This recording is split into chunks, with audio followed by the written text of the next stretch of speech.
Your Honor, kinulong po nila ako kahit sinabi ko nang hindi ako baliw. Pinaiinom ng gamot kahit sinabi kong buntis ako. Higit sa lahat, pinagtatawanan nila ako. Bayad ang doktor at hindi ako hinayaang makapag-second opinion upang patunayan na nasa tamang pag-iisip ako. Madiing salaysay niya sa harap ng korte. Dinig niyang pag-iyak at pagmamakaawa ng mga nurse sa kanya. Akala ba nila palalagpasin niya ang ginawa ng mga ito sa kanya? Sorry, but she has no mercy anymore. I'm sorry po, Miss Marian. Huwag niyo na po kami ipakulong. Maawa po kayo. Iyak ng nurse na nagtataray sa kanya noon na sinabunutan niya rin sa loob ng ospital. Hindi niya ito sinulyapan. Ginagawa niya ito hindi lang para sa kanya, kundi para na rin sa mga pasyenteng naroon na hindi naalagaan ng maayos at pinagtatawanan ng mga ito. Hindi siya kumurap nang magdesisyon ng korte na guilty ang mga ito. Gulat pang mga ito sa hatol at hindi na kailangan ng second hearing para doon. Hindi na talaga, dahil ang ama niyang si Regan Borja ay kayang bayaran ng batas. Gulat siyang malaman na buhay pa ang ama niya at hindi rin siya makapaniwala na ito ang may-ari ng maraming malls at iba't ibang negosyo sa bansa. 3 doktor ang dala nito noon para lang patunayan na wala siyang sakit sa pag-iisip. Agad itong dinemanda ang ospital at mga nurses doon. Hindi ito sinabi kung paano siya nahanap. Ang gusto sana niya ay puntahan kaagad ang mga anak niya pero ang walang hiyang si Karil ay nilipat ng ospital ang kambal at pinapahanap pa lang niya kung saan. Inasikaso niya na muna ang demanda habang hinahanap ang mga anak niya. Tumiing bagang siya taas noong lumabas ng courtroom. Nakaabang na kaagad doon ang ama niya. Mahigpit na yakap ang binigay nito sa kanya. Doon tumulo ang luha niya. Kung hindi ito dumating, baka matagal pa bago siya nakalabas. They will pay for everything, anak. Don't worry, kasama mo kung lalaban. Madiing bulong nito bago punasan ng mga luha niya. Isang black limousine ang pumarada sa harap nila. Agad siyang pinagbuksan ng pinto. Pagpasok, inabutan siya kaagad ng tissue ni Miss Mara. Nalula nun. May balita na ba kay Sir Harry, Miss Mara? Ang kambal, nahanap na ba ang ospital? Nasasabik niyang tanong. Hindi na rin kasi siya makalapit kay Sir Harry. Bantay sarado ito ng mga tauhan ni Karil. Maghintay lang ito dahil isusunod niya to. Hindi na makapasok si Emil, ma'am. Kapag nakapuslit ako, babalitaan kita kaagad. Tumango siya dito at pagod na sumandal sa upuan. Hinaplos niyang impis niyang tiyan. Kapag nakapuslit ka at gising si Sir Harry, ipaalam mo sa kanyang buntis ako. Miss Mara, tumango ito mula sa kanya. Nahiya pa ito sa ama niya na kasama nila sa loob ng sasakyan. You look exactly your mother, Marian. Amelita is pretty like you, Iha. Kung alam ko lang na nabuntis ko siya, hindi ka na sana naiwang mag-isa at hindi sana siya. Agad nawala. Biglang sambit na ama niya, sumisikip ang puso niya. Mahal na mahal niyang mama niya at kapag ganitong malungkot siya ay ito ang naiisip niya. Hindi po niya kayo nabanggit. Wala siyang sinabit, pasensya na po. Hindi po ako naghanap ng tatay. Humina ang boses niya sa dulo sa hiya. Kahit ganun ay ngumiti ang ama niya. Akala niya siguro hindi ko siya pananagutan dahil lang empleyado ko siya. Hindi siya naniwalang gustong-gusto ko siya. Nangilid ang mga luha niya. Pareho lang sila ng mama niya, may takot at mahiyain. Hindi na pwede ngayon yun. Walang mapapala sa pagiging mahiyain. Agad na tumigil ang sasakyan sa mansyon ni Sir Harry. Doon niya pinadiretso at nagbaka sakali nandun ang mga anak niya, ngunit si Melissa ang humarap sa kanya. Pinipigilan siyang pumasok sa loob. Si Miss Karin lang amo namin dito, hindi na ikaw. Lumipad ang palad niya sa pisngi nito. Isa itong traidor at sisiguraduhin niyang mabubulok din ito sa kulungan. Now, who's your boss again? Malamig yung tanong kay Melissa na namulang pisngi at namimilog ang mga mata sa kanya. Si Miss, I'm sorry po ma'am. Kinailangan ko lang po ng pera para sa anak ko. Hinging patawad nitong itinaas ng mulyang palad para sampalin ito. Lumuhod ito sa harap niya, umiiyak at pilit pinagkikiskis ang mga palad. Nagtagis ang mga bagang niya. Nang dahil dito nawalay sa kanyang mga anak niya at nahirapan. Call the police, Miss Mara. Siguraduhin mo makukulong din itong si Melissa. Malamig niyang utos. Noted, ma'am. Diyos ko, wag po. Nagsisisi na po ako. Mali pong ginawa ko, hindi na mauulit. Hindi na talaga mauulit dahil mabubulok ka sa kulungan. Maghintay ka lang at makakasama mo doon ang pinagmamalaking amo mo. Inis at malakas niyang sigaw dito. Nangangalit na naman ang dugo niya. Muntik niya na pa itong masabunutan sa gigil, ngunit pinigilan niya na ama niya. Ako nang bahala anak, magpapalabas din ako ng warrant of arrest para sa Karil na yon. They deserve to rot in hell. Galit ni Bigas na ama niya. Hindi siya matatahimik hanggat hindi nakikita ang paghihirap ni Karil. Nakahanda na rin ang mga gamot na ipinainom niya dito. Kung siya'y pinapilitang baliw, pues ito'y magiging totoong baliw. Ma'am, gising na si Sir Harry. Yun ang bumungat sa kanyang balita matapos ang 1 linggo. Napaahon siya mula sa mamahaling sofa ng ama niya. Nabuhayan siya ng loob na makita ito't makasama na rin ang mga anak niya. Magandang balita sa kanya yon. Sana'y paalisin ni Sir Harry si Karil, kumalabog ang dibdib niya. Hinahanap niya ba ako, Miss Mara? Nakakausap na ba siya? Alam niya na ba nangyari sa amin? Ang kambal, kasama ba niya? Hindi makapaghintay na mga tanong niya. Pakihinda pong sasakyan. Tarantang utos pa niya sa personal driver niya bago tumayo. Ngunit pinigilan ni Miss Mara ang braso niya. Bakit, Miss Mara? Lumunok ito't hindi makatingin sa kanya. Ma'am, nakapuslit ako kagabi sa ospital kaso pinagtabuyan din po ako. Hindi po kaagad ako nakatawag sa inyo. Tinutukan din po kasi ako ng baril. Halata ang takot sa boses nito. Bumigat ang paghinga niya at nagtagis ang mga ngipin. Hindi niya ba ako tinanong? Hindi ka ba niya pinagtanggol? Nahihinang tanong niya. Ngunit imbis na sumagot ay naglabas to ng dokumento. Nagyelo ang paghinga niya matapos mabasa yon. Ma'am, nakipaghiwalay na po siya sa inyo. Pinabibigay niya ang tauhan niya at bawal niya rin daw pong makita ang kambal. Nalukot niyang annulment paper na inabot nito. Si Sir Harry bang nag-utos niyan o si Karil? Nanginginig ang boses niya at pigil lang sumigaw. Hindi ko po sigurado. Talaga bang pinagbabawalan ako ni Sir Harry na makita ang mga anak ko? Ding tanong niya. Dahil hindi siya naniniwala, alam nito kung gaano niya kamahal ang mga anak nila. Diin pa ba na napahamak ang mga to at kailangan siya? Yung warrant of arrest ni Karil, lumabas na yon, pwede na siyang hulihin. I'm sure pakana niyan lahat ito. Baka na-brainwash niya si Sir Harry, dagdag pa niya. Nagyuko si Miss Mara. Ma'am, ang sabi nakaalis na siya ng bansa kaninang umaga. Kasama si Sir Harry pati ang kambal. I'm sorry po, hindi ko po nasabing buntis kayo. Mara siyang huminga sa galit. Sigurado ba si Sir Harry na tataguan siya nito na anak at mas ginustong sumama kay Karil? Fine, we'll play their game. Ako pa talagang tataguan ng anak ha? Madiing bigkas niya kasabay ng pagdantay ng palad sa kanyang tiyan. Magsisisi si Sir Harry sa desisyon nito kung ano man ang nagdesisyon. After 5 years. On point, nice. Malakas nang pumalakpak ang ama niya matapos niyang mabull eyes ng bala ng baril ang target niya. Gumisi siya dito at inalis ang protective gear niya at binalik ang baril sa instructor niya. Thanks, Dad. Niyakap siya nito at mahinang tumawa. Pwede na kitang isabak sa gyera, anak. Kaya mo na. Makahulog ang bigkas nito. Mas lalo siyang gumisi tiningnan ng target niya. Picture yun ni Miss Karil at ni Sir Harry. Pinaghahanda niya talagang pagkikita nila. Sa 5 taong lumipas, hindi niya mahagilap ang mga ito. He's back. They're back, Marian. Salubong sa kanya ni Emmanuel. Tama, si Emmanuel ang instructor niya pagdating sa baril at mixed martial arts. Alam nito ang nangyari. Galit din ito kay Karil at gustong makuha ang anak nito. Nasa bansa na sila. Narinig ko sa balita. Kasama nilang anak ko. Malamig na dagdag nito. Tumalim ang titig niya sa kabila ng ngisi. Hindi niya alam ang rason ni Sir Harry pero sa ginawa nito, damay ito sa galit niya. Pagbalik sa mansyon ng daddy niya, naka-flash na sa screen ng balita. Nangunguso pa si Miss Mara. Eto na kasing sekretary niya, pati si Emil ay sa kanya na nagtatrabaho. Hindi na po pala nakakalakad si Sir Harry, ma'am. Puna pa nito. Natigilan siya tumalokip-kip din. Ginalaw niya ang hawak na wine glass. Habang nakatitig sa malaking flat screen TV, nakatitig siya kay Miss Karil na malaking ngiti habang hawak sa kamay ang lalaking anak nito. Maliit ng buhok nito, halong blonde na white ang kulay. Sa tabi nito si Sir Harry na naka-wheelchair, madilim ang titig at hindi nakangiti. Galit pa yata sa camera. Bukas ang long sleeve at hindi man lang nangayayat. I'm good.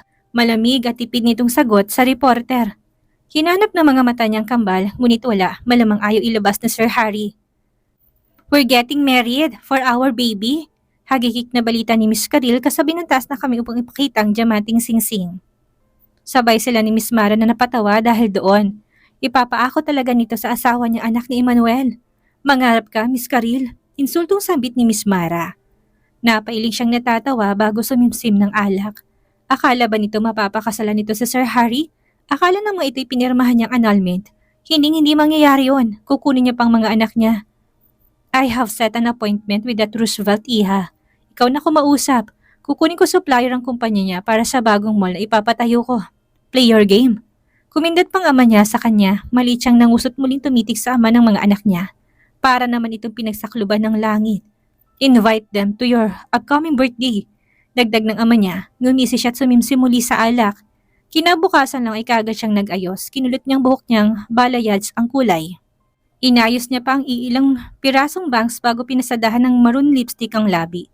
Umikot siya sa salamin upang sipatin ang kurba ng katawan niya sa suot na red business suit. Pero tanging puting bralay lang ang panloob. Kitang-kita pang flat niyang tiyan. Para nga daw siyang hindi nanganak, sabi ni Miss Mara. Ma'am, nasa kumpanya na po si Sir Harry. Imporma ni Miss Mara na sumilip sa pinto ng kwarto niya. Let him wait. Ngumisi siya bago kinuha ang golden purse niya at sinutang golden pointed heels. Hinabili niya sa mga katulang ang mga anak niya bago nagpunta sa kumpanya ng daddy niya. Siya na rin naman ang nag-aasikaso noon. Malaking tulong sa kanya si Miss Mara at si Emil. Katuwang niyang mga ito sa kumpanya, lalo na noong nag-aaral siya. Ngayon, pati diploma niya ay masasampal na niya kay Karil. Nanguso si Miss Mara ng 2 oras na ang lumipas, hindi pa siya bumababa ng sasakyan. Ma'am, mag-iinit ang ulo noon. Alam mo naman yon, bulong nito. Tumikwas niya lang ang kilay. Maghintay siya. Big break ito sa kumpanyang pinabayaan ni Karil. Balita niya kasi si Miss Karil ang nag-manage sa kumpanya ni Sir Harry. Halos bumagsak na yun at pabawi pa lang. Muntik niya na mabili ko hindi lang nakaahon. Siguro dahil nakialam na uli sa Sir Harry at ngayon ay bumalik na ng bansa. Baka mainip po. Trust me, maghihintay yon. Diing bigas niya bago hagurin ng singsing. Na pinatakip niya sa palasingsingan upang hindi mapansin ang taturing niya. 1 oras pa ang dinagdag niya bago bumaba. Nagsipagyukuan ng mga empleyado niya matapos marinig ang tunog ng takong niya. Bahagya niya lang tinatanguan ng mga bumabati. Kasama niya si Karil. Bulong niyang tanong. Opo, ma'am. Kinakabahan ako. Iba pa naman magalit si Sir Harry. Balisang bulong nito pabalik. Hindi niya yun pinansin. Pagdating sa tapat ng conference room, ay taas no pa siyang pumasok. Napatay na tuwid ng lalaking sekretarya habang ang boss nito ay nakatalikod, nakaupo sa wheelchair. Kita niyang malapan nitong likod na humulma sa asul nitong long sleeve. Wala roon si Karil o baka nasa banyo. I believe you need my company service more than I need yours, Miss Borja. How dare you make me wait this long? Malamig at may diing tanong nito, galit pa nitong inayos ang mamahaling relo. You are so unprofessional. I don't want to work with you. Hinintay lang kita para sabihin ayoko ng partnership sa'yo. Napatigil ito nung humarap sa kanya, nagsalubong ang kilay. Bahagyang umawa ang mga labit naglipat-lipat ng tingin sa kanila ni Miss Mara. Tinaasan niya ito ng kilay sa pananahimik. Malakas niya pang nilapag ang golden purse sa mesa na nanatiling nakatayo. What were you saying again, Mr. Roosevelt? Nangingising baling niya dito. Kita niyang umigting ang panganit at matalim na natitig sa kanya. Pansin niya mas lalong pagiging mapangan nito, lalo naman ang malaking katawan nitong tila pinilit nang namaupo sa wheelchair. I heard you called me unprofessional. And let me correct you. Mas kailangan ng kumpanya mong kumpanya ko. Pagdidiin niya dito. Kumpanya mo? What the hell are you saying and doing here? Mabilis niya nilingon si Karil na namimilog ang mga mata sa kanya. Kapapasok lang ito, pinigilan niya sariling sabunutan to. That is so cheap kung gagawin niya. Bingi ka ba, miss? I should be the one asking you that. What the hell are you doing inside my company? Walang kurap niyang tanong, napasinghap ito. Gosh, paano nakalaya isang baliw? Oh dear, nagtataka rin ako paano kaharap kong isang baliw. Putol niya na kinangangan nito. Nangalit ang mga ngipin nito ngunit hindi niya hinayaang magsalita pa. I wasn't informed na kakausap ako ng baliw. Akala ko kasi matitinong taong kakaharapin ko. Such a waste of time. Ginisihan niya mga to bago siya tumalikod. Dinig niyang inis na atungan ni Karil sa kanya. Paano ka naging mayaman?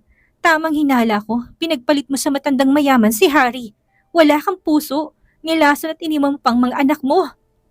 Hindi niya napigilan at napalipad ang purse niya patungo sa bibig nito. Dinig niyang malakas na pagtama nun sa bibig ni Karil at pati ngipin yata ni titinamaan.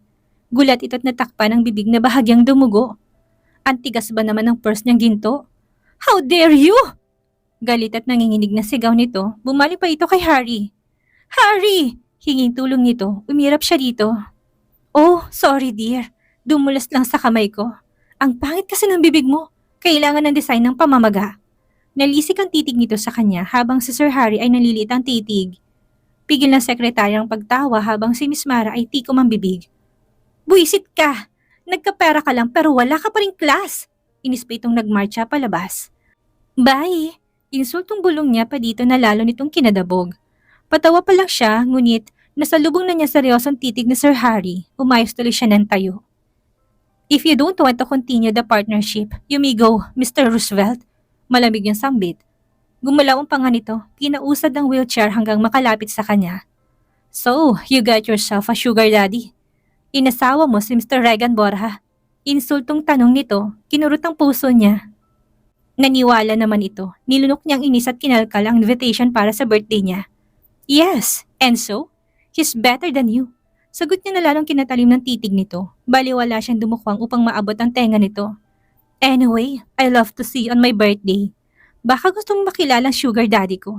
Paus niyang bulong dito bago siniksik sa loob ng damit nitong invitation card niya. Tinapik niya pa ng marahan at sensual ang dibdib nito. See you, Mr. Roosevelt. Sana mapatunayan mo yung paratang mo. Kapag mali ka, ibalik mong kambal ko. Sobrang diing bulong niya. Lalayo sana siya dito ngunit hinigit itong braso niya. If I prove you wrong, I swear, you will never see them. Marian, sabit nito na sinadya yatang pausin ng boses sa pagbanggit sa pangalan niya. Harris POV. Halos malukot niyang invitation card nung makabalik sa mansyon niya, umigting ang panga niya. Sa susunod na linggo na yon, i-order mo ko ng mamahaling Amerikana. Diing utos niya sa kanyang sekretarya. Noted sir, bukod po doon may schedule kayo ng physical therapy niyo bukas. Si Miss Karil pong kumuha ng agency. Kumuyom ang kamao niya. Get me a new one. Huwag mo ipalam sa kanya. I don't trust her. Mahinang utos niya lalo't alam niyang maraming tauhan si Karil sa mansyon niya. 1 taon pa lang siyang nagising mula sa coma ay halos malugi ng kumpanya sa gagawa nito. Nagtambakan ng financial reports at nagsipag-alisan ng mga investors niya. Ang masaklap may annulment paper pa siyang pirmado ng asawa niya kahit paano hindi siya magagalit dito. Iniwan siya nito sa ere. Iniwan siya ngayong walang silbi ang mga paa niya at palugmok ang kumpanya niya. Pati ang mga anak nila pinabayaan nito. 4 na taon siyang nasa coma, 1 taong pag-recover. Tapos ganitong bubungad sa kanya pagbalik niya ng bansa. Ayaw niya na sanang maniwalang sumama ito sa iba pero heto't hawak niyang invitation card. Patunay na sumama to sa matandang negosyante.